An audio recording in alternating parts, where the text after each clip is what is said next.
Chapter 3. Lead and Follow. There are many dance forms that have a similar basis for movement. Rhythmic dynamics, contraction and release, rise and fall, coordinated body movement, and partnershiping all involve the concept of lead and follow. Partnership dancing is much more obvious in this exchange, however. In partnership dancing, there is a lead and a follow. Though these designations aren't as important as is the necessity for cooperation when dancing, traditionally the role of the lead is performed by the gentleman, while the role of the follow is performed by the lady. In keeping with this tradition, and to avoid any confusion, the roles of the lead and follow will be addressed in this way. When a partnership is organized, specific guidelines, rules of conduct, are made. Guidelines are necessary to help establish balance between pairs that do not often match up with ideal symmetry. Difficulties may include body type, height and weight, dance background, experience, natural ability, ability to lead and follow, hygiene, hair length, and most of all, personality and attitude. Some of the guidelines are simple positioning strategies designed to line up the partners appropriately so they don't end up stepping on each other or knocking themselves over. Foot positions and placement during rotation, as well as proper connection, pressure, and alignment in the frame, are other essentials in establishing and maintaining a good, even pairing. A perfect lead is one who is well educated in these guidelines, understands how they work and the reasons for each of them. The follow must also have a good understanding of the boundaries, or else she wouldn't be able to follow very well. It is under these conditions that partnerships are formed and survived on the dance floor. Likewise, we create and maintain partnerships in life. Partnership dances, such as ballroom, social, and folk dances, hold attributes in common with our relationships in life, and so they make an excellent metaphor for this part of our discussion. But remember, the concept of lead and follow is found in all dance forms and social relationships. The lead. In a traditional sense, a lead or leader is someone who guides or influences in some way. The lead of a dance does not do so overbearingly or by dominating. Rather, the lead provides a persistent, gentle influence in the direction and flavor of the dance. We can accomplish this with little more than subtle invitations, which guide a partner in a variety of movements. Each of these invitations is usually met with a welcomed response and a following of the lead. On occasion, a lead is disregarded, for one of any number of reasons. His partner may simply miss a step or not be ready for the lead, for example. The dance does not stop when this happens, so a new set of invitations are presented and the couple continues while the music lasts. Dance couples who move well together really show us the fun of partnershiping on the dance floor. Dance becomes an exchange between two individuals who momentarily surrender a part of their will to the other for mutual benefit. A well-trained couple will harmonize with the music and each other, which can deepen bonds of friendship, love, and respect in the process. Early on in my college training, I had a class that introduced the principles of choreography. Myself and other eager young students arrived early in anticipation of a new kind of training which overviewed the concept on the first day. This was a class on something none of us had had formal training in before, and we were excited at the prospect of understanding more of the vagaries that choreography had about it. And so, after some brief introductions, our first lesson began with a study on unity, which became an encompassing theme for us during the rest of the semester. Our instructor had us get together in pairs, which was fine since I was one of only 2 boys in the class and was not as yet predisposed to any one girl in particular. Next, the instructor had us with our partner stand side by side and connect at the shoulder and arm. She explained that this would be a different kind of lead and follow lesson than we were used to. I knew instantly what she meant. In almost all of my formal training, I have had the same lesson many times. It's the lesson you get when you're first introduced to the concept of establishing a connection with a partner. The instructor would ask us to hold hands palm to palm with your partner, and then while one follows, the other leads his partner around the room, forward and backward, and eventually in all directions. This tests a couple's ability to maintain a connection with a certain amount of pressure. That is how it is usually done. But this was not that lesson. Designed to encourage self-awareness and an awareness of a partner, we were told to have one person lead and the other follow the movements of that individual, while standing side by side, connected only at the arm. My partner was not reluctant to offer me the first attempt at leading, so with her arm steadily attached to the side of mine, I began a slow, hesitant stride forward. I remember feeling a little unsure, self-conscious, and a bit absent-minded as to what I should do once I got moving. Despite my familiarity with this sort of thing in the past, I really wasn't sure exactly what to do. So we just walked forward a bit, trying our best not to lose our arm connection, which proved more of a challenge than I would have anticipated. We took little steps at first, trying to maintain balance and learn how to incorporate the other with each stride. Slowly we became more sure of ourselves and more sure of the other's companionship. We weren't allowed to talk to our partner, but after a little while, our movement began to change and shift and form patterns and designs as we got better at communicating. I began to develop new steps to test my partner, getting ideas from watching others in the class. With shifting, turning, weaving, and stooping, bending, going side to side, even at times moving in and out of other couples' paths, we discovered another way for communication to take place between two individuals. After only a few short minutes, we switched roles, and the lesson was repeated, this time with the lead role reversed. After another few minutes of the same initial difficulties, my partner became just as confident as I had been.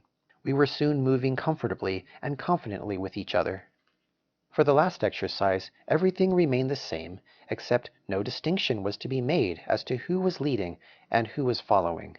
It was a pairing, a team. Both were expected to follow and lead the other. In this way we bonded, and with little encouragement were able to experience and work together, not dominating, but giving half of our will to the other. Partnership dancing can be one of the most difficult forms of dance to learn because it incorporates the variable of another person, your partner. However, the key to learning to dance with a partner is simple and has already been given. It is learning to dance with a partner. If a couple does not dance with each other, they are not really dancing at all. It is more likely that they will be performing a series of pushes and pulls as they move around the floor, jerking each other around and looking stiff. But this only leads to a very unimpressed partner, an unhappy partnership, and sometimes a concerned audience. The best way to dance with a partner is to establish unity, and a couple cannot bond in unity without first establishing trust. Trust in dance comes from acknowledging a partner's needs and differences, and a willingness to adjust to offer the balance that a partner requires. It really is giving of the self. This should not be difficult, understanding that this is all done to create something that cannot be done alone. Often the challenges faced in developing a new partnership are only so because one or the other feels uncertain or unconfident in themselves or with their partner. That partner will then dance defensively, which puts a partner in a very poor position to lead or be led. Leads often make one of two mistakes.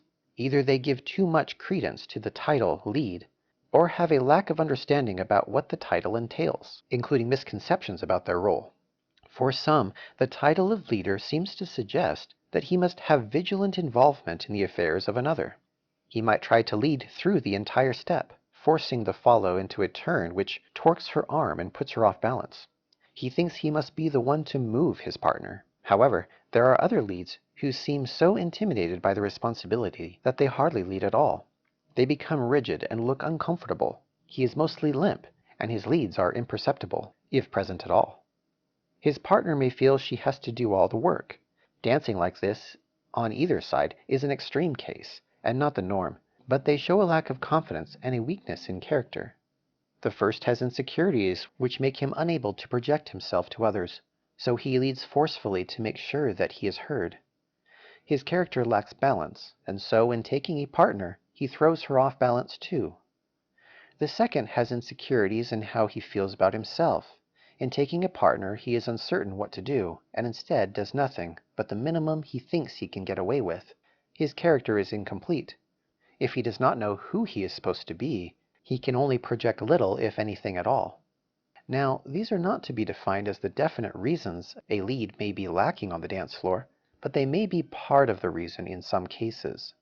Problems like these, which also exist as very real problems in people's lives, can be examined and overcome. Dancers or people with insecurities or character defects have a means within the art of dance to identify weaknesses such as these and develop themselves so that they will eventually no longer be a problem. With time and practice, a lead will develop the attributes and character needed to perform well as a dancer. It will start first with learning the proper technique behind leading, and end when he becomes a fully realized partner. A good lead knows all he needs to do to be a lead, besides keeping his own steps, is to offer a simple gesture of the hand or a small shift in weight and direction, nothing else. From that moment until the end of the pattern, he becomes the follow, while his partner takes the lead. It is important that the lead be confident enough to take the risk of suggesting a pattern, even if all he knows is only a simple turn to the outside of the partnership, commonly called an outside turn or underarm right. Often that is all that is needed. A lead also cannot be involved with every aspect of the pattern he is leading. In fact, it is part of partnership dancing that the partner be allowed to finish the steps on her own. Doing so establishes trust and eliminates unnecessary force. A dance is much more fun when performed without coercion or forced leads. Failing to follow the techniques behind leading a partner should bear understandable consequences. Whenever we receive force, whether perceived or direct, our natural inclination is to meet that force with equal resistance. The person applying the initial force then reacts in response to the sudden resistance by applying more pressure to make the point. We can then see how easy it is for a dance to escalate into a shoving match, and why it is so frequently observed on dance floors everywhere this way. But it's not supposed to be a fight. It's supposed to be a dance. We can take great lessons from dance in our personal and intimate partnerships. If we learn to be balanced ourselves and establish good character, we will naturally feel better about ourselves, knowing at least who we are and what we stand for. We will also not find it too difficult to work with others, since we, at least, will not be throwing them off balance as others might. Many fights and disagreements can be avoided in a home where force and coercion are minimized or eliminated. Not only is it hard to fight with someone who won't fight with you, but refusing to force issues and rather taking time to address concerns with understanding and peace in heart creates an opportunity for mutual understanding, trust, and unity to be gained. These are the qualities that partnership dance is all about, and the parallel it shares within our interpersonal lives. And now we'll discuss the follow. The follow does not direct, but allows herself to be directed. In this function, the follow accompanies the lead as an equal partner, providing a counter to everything the lead does. The leader is not a lead without a follow, and by the same logic, the follow cannot be without a lead. These necessary halves are meant to operate together as symbiotic partners, coalescing in their movement to form a single unit. The title of the follow suggests a behavior that hesitates in order to allow the lead to indicate direction. As such, the follow will always move ever so slightly after the lead. However, while the follow literally follows, that is, she moves after the lead, and together they operate as one unit, they are still separate individuals who move towards the same goal. Therefore, it is necessary that there be a certain amount of independence in the partnership. The follow must not impede the steps of the lead, and also not rely on the lead through each step. She must dance herself, moving with each lead independently. With this behavior and the roles of both lead and follow in place, we create a sort of game, and perhaps the very appeal of dancing lies in the playing of that game. As the follow must surrender a part of her will so that the game may commence, she will also receive an immediate return upon doing so. She gives up only what would otherwise hold her back from experiencing the dance. After doing so, she gets to experience the full enjoyment of the steps and the music and have fun. Quote, "Dance first, think later. It's the natural order." Unquote. Samuel Beckett, Literary Nobel Prize recipient of 1969, writer and dramatist. Dance is a game played with gestures, which suggests a direction, and will test the follow's ability to keep up with each step, making the act of dancing in partnership an amazing phenomenon to watch. After all, it is usually done without choreography and without verbal cues to tell what will happen next. Often the partners do not know each other and have not danced with each other before. While not knowing the other's abilities or style or experience, they can execute elaborate patterns, sometimes while carrying on a conversation. They never lose step with the beat and never step on the other's feet. Someone once said that dancing is about two people communicating with their bodies and responding to each other's movements. Watching dancers in this exchange, even today, leaves me amazed. The appeal of dance may be different for each individual, but it seems that a major contributor to its popularity is in the thrill of its spontaneity. A dancer is able to match another's steps, having no idea what the lead will do next, and yet make turns and twists and dips and lifts, all with a constant footwork that matches up nicely to the beat of enjoyable music. This sort of enjoyment was designed with the follow in mind. When she gets to go out dancing, she can let go of stresses and not think of anything else. She simply enjoys the spontaneity provided by her partner. However, there are some ladies who have missed the point of the dance and the purpose behind the designated roles.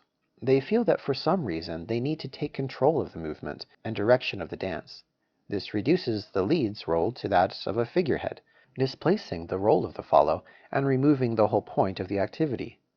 The purpose of the dance is to provide the lady an opportunity to not think, not need to plan, and not have to worry. Dance is a time to show off, feel pretty, and explore the self. It is a time to have fun. The lead is there to provide that fun, and the independence needed to follow his lead is circumstantial, provided the two operate in a 50-50 relationship of exchange, as is intended. One is only designated as the primary lead because someone has to get this exchange going. And ladies, you might as well make him do it.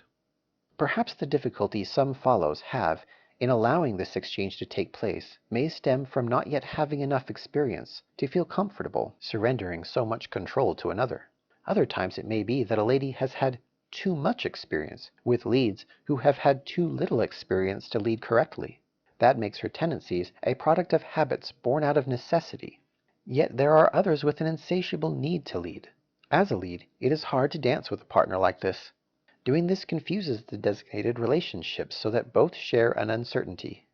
Partnerships on the dance floor and our partnerships formed in life with this sort of imbalance often end up tripping over each other while trying to dance and stepping on each other's toes in the proverbial sense in life. When we are imbalanced as individuals, we make it harder for other people to work with us. Dance also becomes more difficult to do, because each dance is connected inherently with the emotions of a character and a perception on life. We might as well consider each dance as a different life, full and rich with its own individual experiences, hopes, and ambitions stemming from their characters. But we cannot identify with any other character inherent in a dance when we are not balanced ourselves, such as our emotions, our personalities, our perceptions, and our desires. It also becomes nearly impossible to identify with others if we cannot understand ourselves.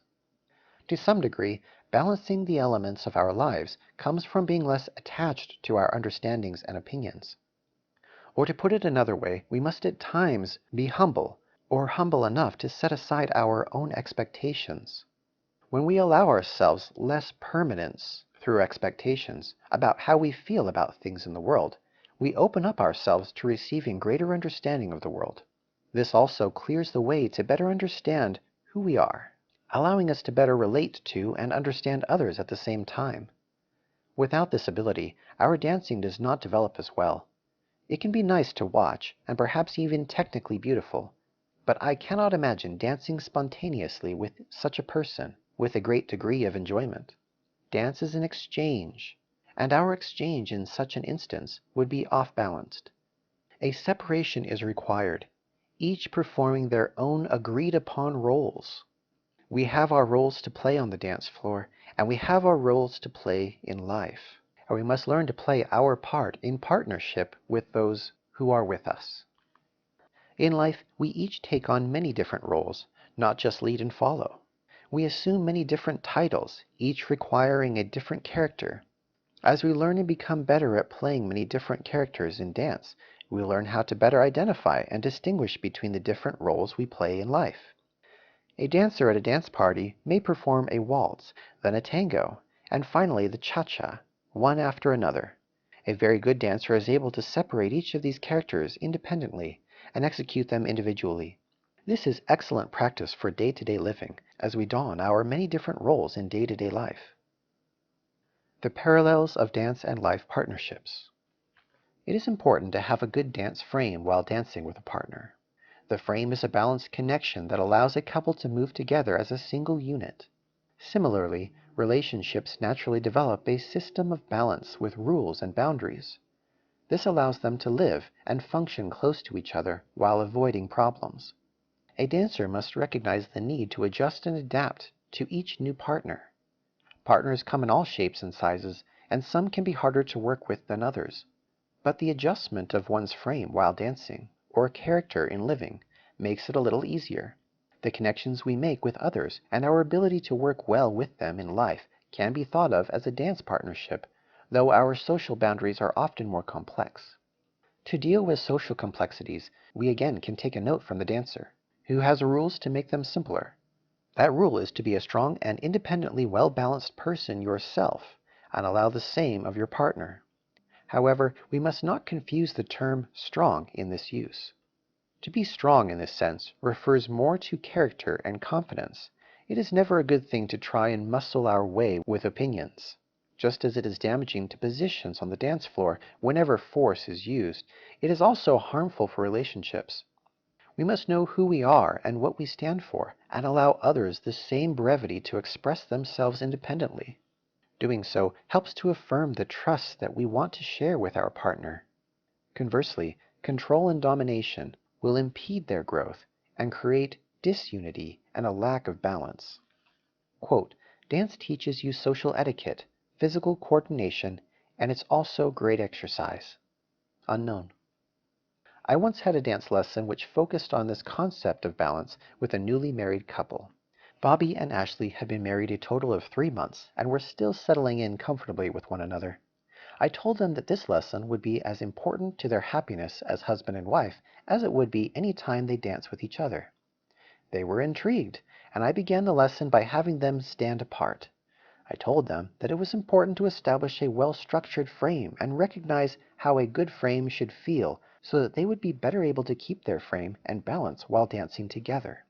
Standing with their feet together and their arms at their sides, I showed them how to find their own perfect frame by having them bow their arms at the elbow and raise their arms in front of them, as if to hold on to a large beach ball. After this I had Bobby raise his left arm so that the elbows were parallel and his left hand lifted vertically. I then had Ashley do the same, only lifting her right arm instead.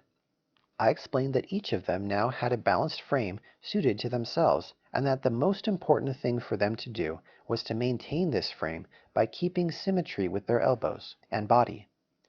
I could tell they weren't quite sure where this all was going just yet, but I moved on, explaining that now that they were well balanced, the next step was to come together. In position and ready for the next step, I instructed Bobby to invite his partner into his arms by offering her his left hand, and without moving his arms out of position, allow her to position herself in his circle. They joined hands left to right, and their other hands placed lightly on the other's shoulder and back. They fit together perfectly as a beautiful pair, ready to move. This position is called a closed dance position, and they recognized that with a symmetrical frame, they would not be impeded by the other, but were comfortable and ready to move together as one. Bobby had to adjust slightly to Ashley's height by bringing his arms lower and a little closer. I explained that his frame would simply sit at a different elevation with this partner. I also mentioned that in order to maintain these balanced frames, they would have to remain on their own weight by supporting their own arms in the air. If at any time Bobby lifted or lowered his left arm, or adjusted in any way, his own position would be compromised, causing his balance to shift, bringing Ashley off her balance. At the same time, I told Ashley that if she rested her left arm on her partner, she would cause his arm to tire, which would quickly cause the balanced connection to come apart. Dancing is a partnership. Each person in a pair must do his or her part to keep the partnership moving smoothly. It's hard to keep your own balance. if you have someone constantly leaning on you, or if one side of your body keeps getting tensely shifted around by another. Ideally, when two people meet and form a bond, they will have both worked on developing talents and abilities that help them to succeed independently in life. This independent quality aids a person in establishing their own identity. This happens because it sets a person apart from others, allowing them to form a strong constitution of confidence and individuality, which are both noble and attractive qualities. There are many parallels between partnership dancing and relationships. The dancer, for example, is staggered slightly to a partner to offset the feet from the other. The couple then spends the entire dance paying close attention to foot placement and body positioning to maintain it. Similarly, a well-balanced couple plans their day together. This enables them to share space and time between jobs, family, and obligations. Another way dance is like a relationship is that when dancers dance, they are practicing communication. They learn to communicate in the most efficient way possible without the use of words or description. A good example of this is a Jack and Jill dance competition. Two dancers are selected to dance together, and not knowing who the other is, they compete against others in the same position without predetermined choreography to work from. You would be amazed at how well these dancers do together. The need for communication is something we can all relate to. Our entire day, whether in a relationship or not, depends upon our ability to communicate with the world around us. But if you are in a relationship, that ability to communicate becomes even more important. Quote, I find dance integrates from the studio to all my daily communication, terminology, and movement. It's humbling and hard for me, but the only thing I think I love enough to work hard enough to earn. Unquote. Kelly Kitchen, Vernal, Utah, student of modern jazz and ballroom dance. In an interview with Ron Montez, former U.S. Latin champion and well-respected professional in the dance world, he explained the intricacies of a dance partnership and the relationships we should form in life this way. Quote, when you enter into a dance partnership, there's yourself, there's your partner, and there's the music that creates this triangle that you work within. So really, there are three major elements: the man, the woman, and the music that interact with one another to create dance. Now, what you're producing is an entity on its own, but we don't treat it that way. We take everything personally. When we criticize the creation of the dance we're producing, couples say, you did this, you did that. They become accusatory. You made a mistake. You led the wrong way. You didn't follow me. And then the comment is taken personally. The dance ceases to be fun because you're being attacked or criticized. When you go into practice, you have to be less sensitive about that, and you both need to participate to create this positive entity. Criticism towards one another should be in a tactful way. I like it when you lead me this way. It keeps me more on balance. When you spin me using this type of connection, it's a lot better. I like that. Instead of all negatives. The language you use is quite important because you say, well, you did it wrong, or that wasn't right. Those are blunt comments that may be taken quite personally. So, when directing criticism, it's how you frame it, and the criticism itself has to be towards what you are creating, which is not him or her, it's a separate thing. When you think of dancing, you think dancing's not business. Dancing is emotion. Dancing is passion. But that's not right. If you approach it in a tactful, business-like manner, your practice will go well and still be enjoyable. I'm not saying treat it like a robot. You're still going to get the fun and enjoyment out of it, but you're trying to progress and create something. You're not just out there doing a social dance some evening at a party. When you practice to accomplish something, it's a little different, a little more stressful. Dance partners, like married couples, fall into certain traps, and those traps can become habits. Those habits create anxiety and stress, and eventually the partnership splits, or you decide to stop dancing. The traps can be several things. It can be being too picky for too long. Let's just say that you're just working on one step, which is only one piece of a whole routine, and you're picking that step to death. Then that's not looking at the overall picture. You're going to have to move on. You're going to have to be less critical and less analytical at that point for the sake of a good practice. In marriage, like any good partnership, you have to appreciate the different qualities that you have that are not like your partner's. I chose a partner because she's the way she is, and I have to continue appreciating those qualities. not try to correct or change them. If I'm always treating this person in a respectful way, and like I love them, and it's returned, we'll have a good experience. A lot of couples that I work with are both teachers, and all day long they've been teaching students. Then they get to their practice, and what happens? They start teaching one another. So their practice falls apart right away, because they don't want to be taught, they want to work together to produce something. But teaching one another is not going to do it. So the brain has to switch. This is my partner, not my student, even though I may know more.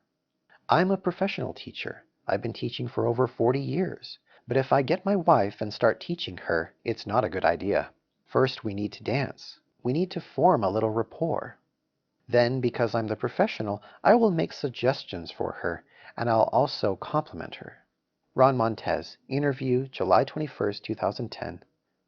Lead and follow within oneself. We have been looking at the details of partnership dancing and how lead and follow applies in it. But we must also consider that these same ideas can be applied to a single person and how they are used in dance. Consider these dance forms: modern, contemporary, classic ballet, jazz, and tap. Each dance has a different style of movement choreography involving a particular dynamic that differentiates the dance from all others. Modern dance has free-form movement combined with interpretive communication.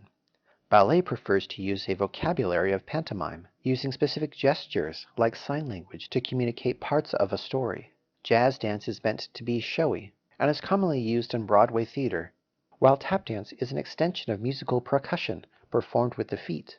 Each dance form may be very different from another, but are relatable because they each are danced using the same principles of movement: extension, contraction, release, and recovery. Some of these gestures are done more intricately than others, but the basic ideas are the same. Each movement begins in one place and ends in another, and can begin again nearly seamlessly in that moment to start and end again in yet another place. Imagine the arm rising up from the side of the body. This can be illustrated in a number of ways. This time it is floating, gracefully, light and airy. When the arm begins to rise up at the shoulder, it carries with it the more distal ends of the extremity, one at a time until they reach their peak above the head. The arm does not move as a single unit, but with joints and articulation. Each part follows after the initiated movement of the more proximal areas of the arm, with the fingers following the hand, and the hand following the wrist, and the wrist following the forearm, and so on. The initiation of the body parts leads from a beginning position to activate the motion. These initiations come from a centralized location within the center of the body, with one action initiating a barrage of others. For instance, it wasn't the shoulder that began the movement of the arm upwards. It began with the muscles of the upper back, pulling towards the center of the body at the spine. The action continued as the arm rose up to the lower section of the spine, as the arm began to approach its zenith above the head. The body weight also shifted slightly forward during this action, over the balls of the feet. So we see that even a simple gesture of the body creates a chain reaction of events all throughout the body, each being led by another. All dance forms capitalize on this understanding of locomotion. In so doing, they are able to create all the numerous dynamics that differentiate the styles. Modern dance particularly emphasizes this exchange of lead and follows within the body. Its dynamics often use what is called breath-initiated movement as a catalyst to which all other movements respond. Instruction for this is usually geared towards helping the dancer develop and emphasize this natural working of the body in a number of positions, giving the dance a smooth and heavily creative feeling. Instead of simply raising the arm, we might toss it up over the head as we exhale. We then feel where that momentum will take us next and emphasize it. So we travel through the upper torso and through the neck, the head carrying the rest of the frame off to one side and down again, the arm falling forwards and around, taking us finally back to where we started in a standing rest position. To watch dancers who have a mastery of this kind of lead and follow can be a powerful and moving experience. Dancers must be highly in tune with their body to identify and articulate an area or extremity. This provides the precision needed to execute movement in the way needed to affect an audience. A good amount of knowledge is then required of our own body and kinesiology. This benefits not only dancers, but when we are in tune with our inner needs, we are able to address those needs more effectively. It is important to be able to identify bodily needs, such as sleep, nutrition, and mental, physical, and spiritual well-being, because when they are ignored, it often adds more pain and difficulty to our lives. Many dancers are injured because of, quote, ignorance or stupidity. As Sally Fitt, author of Dance Kinesiology, puts it, they ignore the warning signs that their body is giving them and push themselves beyond their limits. Dancers are not the only ones who push themselves too hard, though. Overworked, highly stressed individuals with poor diet and exercise habits find themselves on more medications and with more frequent trips to the doctor than anyone else. Knowing what is going on within our own bodies is the first and best way to avoid these unfortunate and often avoidable difficulties. Well-trained dancers try to always be aware of their body and what it is doing and needing. If we ignore ourselves too long, we risk only greater discomfort. So, while we should all be aware of our needs, we should also try to be a little kinder to our bodies as well, and to our minds, and to our spirits. Lead and follow is a basic rule of life. Thoughts lead to action. Indecision follows fear and lack of understanding. Hope is led by faith. Love follows charity. Identity follows purpose. Passion is led by desire. Identifying with this principle is a matter of coming to know oneself better and more intimately, as well as to identify with others more fully. We can come to understand and appreciate others' beliefs, opinions, desires, goals, and behaviors simply by recognizing where each is centered. More importantly, as we apply this understanding to ourselves, we can hope to live better and fuller lives. It all begins with the simple complexities of lead and follow.